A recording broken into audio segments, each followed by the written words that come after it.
charlar sobre una especie de balance del año político y pues, político municipal propiamente dicha.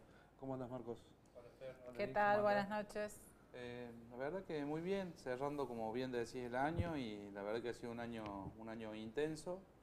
Desde la gestión, bueno, hemos tenido la posibilidad de ejecutar mucha obra pública, estamos ejecutando ahora 5 obras y en todo el año ejecutamos 11, ampliación de escuelas, obras de distribución de gas natural, obras de cloaca, estamos construyendo una cisterna muy grande.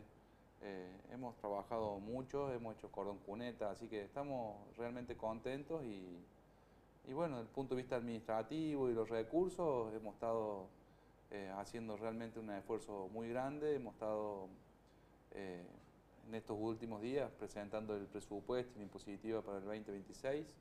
¿Con En qué este, aumento de impuestos? no aumentamos impuestos. Ajá. ¿Actualizan por inflación? Nosotros cuando iniciamos la gestión allá por el 23, heredamos la impositiva y el presupuesto, así que ejecutamos el año 23 con ese presupuesto heredado. Ya para digamos, el 2025 redactamos nuestra propia impositiva municipal y nuestro presupuesto. Ahí hicimos los ajustes que creíamos convenientes. La verdad que estamos cerrando un presupuesto para este año con 19.000 millones de pesos aproximadamente, y hemos logrado a través de distintos medios de cobranza con el vecino, todos administrativos, ninguno judicial, digamos, o prejudicial, hemos logrado obtener los recursos necesarios para poder desarrollar el año con estas obras, como les decía. Entonces entendíamos y considerábamos desde el gabinete que no era necesario incrementar ninguna tasa ni ninguna alícuota dentro de la impositiva, así que nosotros no vamos a aumentar los impuestos. Sí, estamos presupuestando este año, el presupuesto llega prácticamente a 22.000 millones de pesos. Sí aumentamos muchísimo la base de los contribuyentes porque estuvimos trabajando mucho en un orden administrativo en términos de las cuentas del inmobiliario, las cuentas de agua, cambiamos el marco regulatorio del agua. Entonces hemos ido ensanchando la base de contribuyentes, lo que nos ha generado mayores ingresos, pero no hemos aumentado ninguna tasa, ¿no? Yo soy de Malagueño, le quiero decir a la gente que no lo sabe. Cuando uno hablaba de Malagueño hace algunos años, sobre todo el Carlos Pacense, yo trabajo mucho aquí en Carlos Paz, básicamente mi base está en esta ciudad, le dicen, no, pero Malagueño va a crecer mucho, me decían hace 15 años, y hace 10 me decían, está creciendo y ahora es como que hay un boom, ¿no? De crecimiento por la cantidad de barrios cerrados, countries y bueno, y otras urbanizaciones que hay. Y seguramente ahí está la base que están tratando de ordenar, me imagino, de gente que está Sí, aportando impuestos o tasas. la ciudad, la verdad que tiene un crecimiento exponencial. El último censo lo dio así. Viene creciendo ya ¿Qué hace... cantidad de habitantes dio?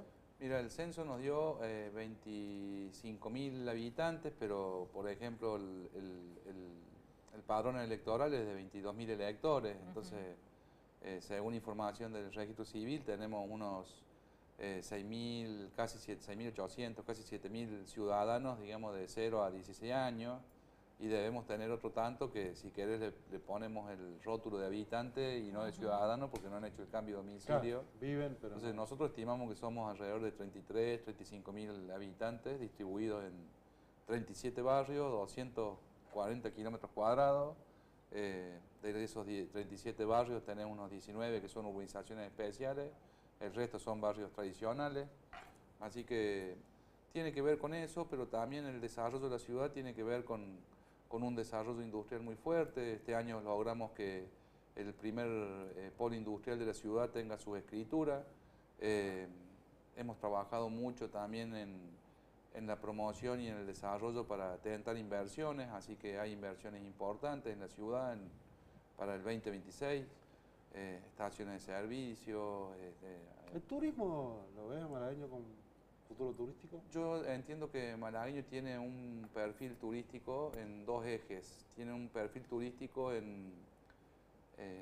de un perfil muy alto porque hay muchísimas viviendas o te diría mansiones dentro de los barrios cerrados que se alquilan para estar cerca de Carlos Paz, sobre todo por los artistas y bueno, y también alguna familia, digamos, con algún nivel adquisitivo importante. Y Malagueño tiene un perfil turístico, si quiere, desde lo industrial también, que lo estamos trabajando mucho desde el área de patrimonio histórico y cultural de la ciudad, con respecto a todo lo que es la producción de cal y todo si viene una movida de esta para los próximos la historia meses. de esa producción. Totalmente. ¿Es un buen negocio para los municipios tener urbanizaciones especiales? Yo entiendo, digamos, que el desarrollo tiene que estar articulado entre lo público, lo privado y el sector académico. Cualquier desarrollo que vaya a cualquier comuna o municipio, yo creo que es importante mantenerlo, fomentarlo.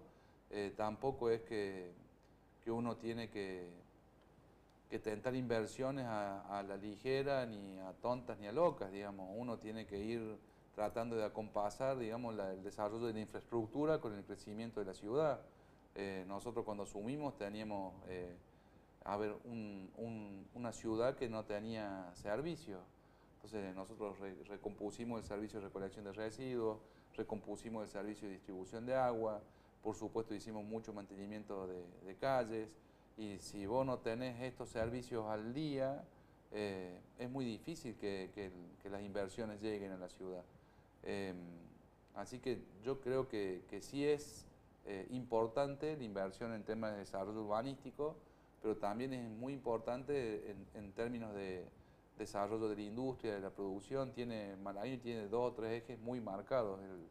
El ADN de Malagueño es una ciudad minera y tiene un perfil industrial muy importante. En la crisis del 2000 trabajamos mucho para que la matriz productiva de la ciudad cambiara, y ahí fue que empezó a virar con la llegada del primer barrio cerrado, que fue Causana, si ustedes se recuerdan, el paso de la ruta. Y ahí comenzó, digamos, bueno, en virtud de su ubicación geográfica y algún de otro tipo de ventajas que en ese momento se estudiaron, empezó el desarrollo, si se quiere, urbanístico. Bien. ¿Cómo se articula la política con esa diferencia de habitante? Está el habitante, el NIC, por así decirlo, que vive en los barrios del centro, también en algunos que están, como San Nicolás, un poco más alejados, y el nuevo vecino. ¿Cómo se inserta ese nuevo vecino? Entiendo que tu pregunta va orientada a la complejidad y heterogeneidad, digamos, de la composición social en función también de la construcción. Bueno, yo soy un constructivista. Yo entiendo que la realidad se va construyendo en la relación comunitaria, en el diálogo y en el consenso. Entonces vos vas llegando, digamos, con una comunicación bidireccional con el ciudadano, con el vecino, vas identificando cuáles son las necesidades y cómo las podés ir resolviendo. Entonces habrá necesidades diversas, pero necesidades al fin, y en base a la construcción y el diálogo vas construyendo una realidad administrativa, de gestión, que termina siendo una realidad política, ¿no? Por supuesto que también hay algún tipo de... hoy creo que los paradigmas o las estigmatizaciones o los prejuicios en términos ideológicos, yo hoy sinceramente no creo que las clases sociales, si vos querés llamarlo de alguna forma, tengan algún perfil ideológico determinado por una cuestión o por otra. No, están atravesadas por todas. Yo entiendo, digamos, que hoy hay situaciones, digamos, donde vos podés plantear, bueno, pero por el perfil probablemente esta persona debería de tener esta construcción ideológica, pero después cuando vos vas hablando, vas viendo, a lo mejor tiene otra, y no tiene que ver con una cuestión de clase social, ¿no? Sí, sí. La relación con el gobierno provincial sigue siendo buena, bueno, sos peronista. ¿Cómo vivieron desde tu partido en Malagueño, tu espacio, lo que pasó en las elecciones de medio término, donde se hablaba de una cosa y después se dio otra en las encuestas, ¿no? Sí, sinceramente creo que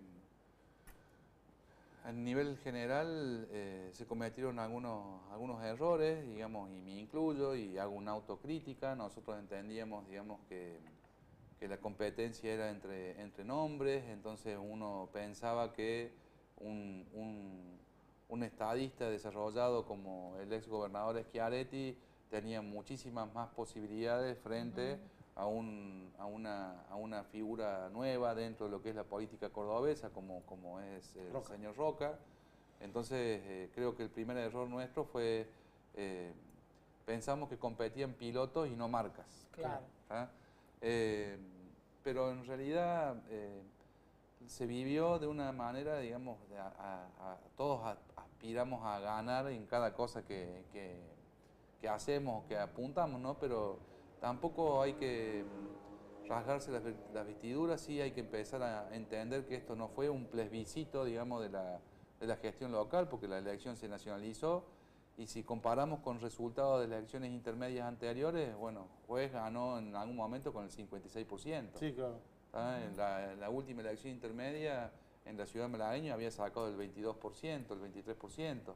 En esta llegamos casi el 30%. Entonces, depende de qué ángulo lo mires y podemos llegar a resultados o podemos llegar a conclusiones distintas, ¿no? Pero sinceramente entiendo que hay que saber leer los mensajes, hay que empezar a trabajar y estar o gestionar desde la cercanía del vecino, ¿no? Yo creo que en los gobiernos locales, digamos, a las intermedias están a una distancia muy larga y la gente también identifica eso, ¿tá?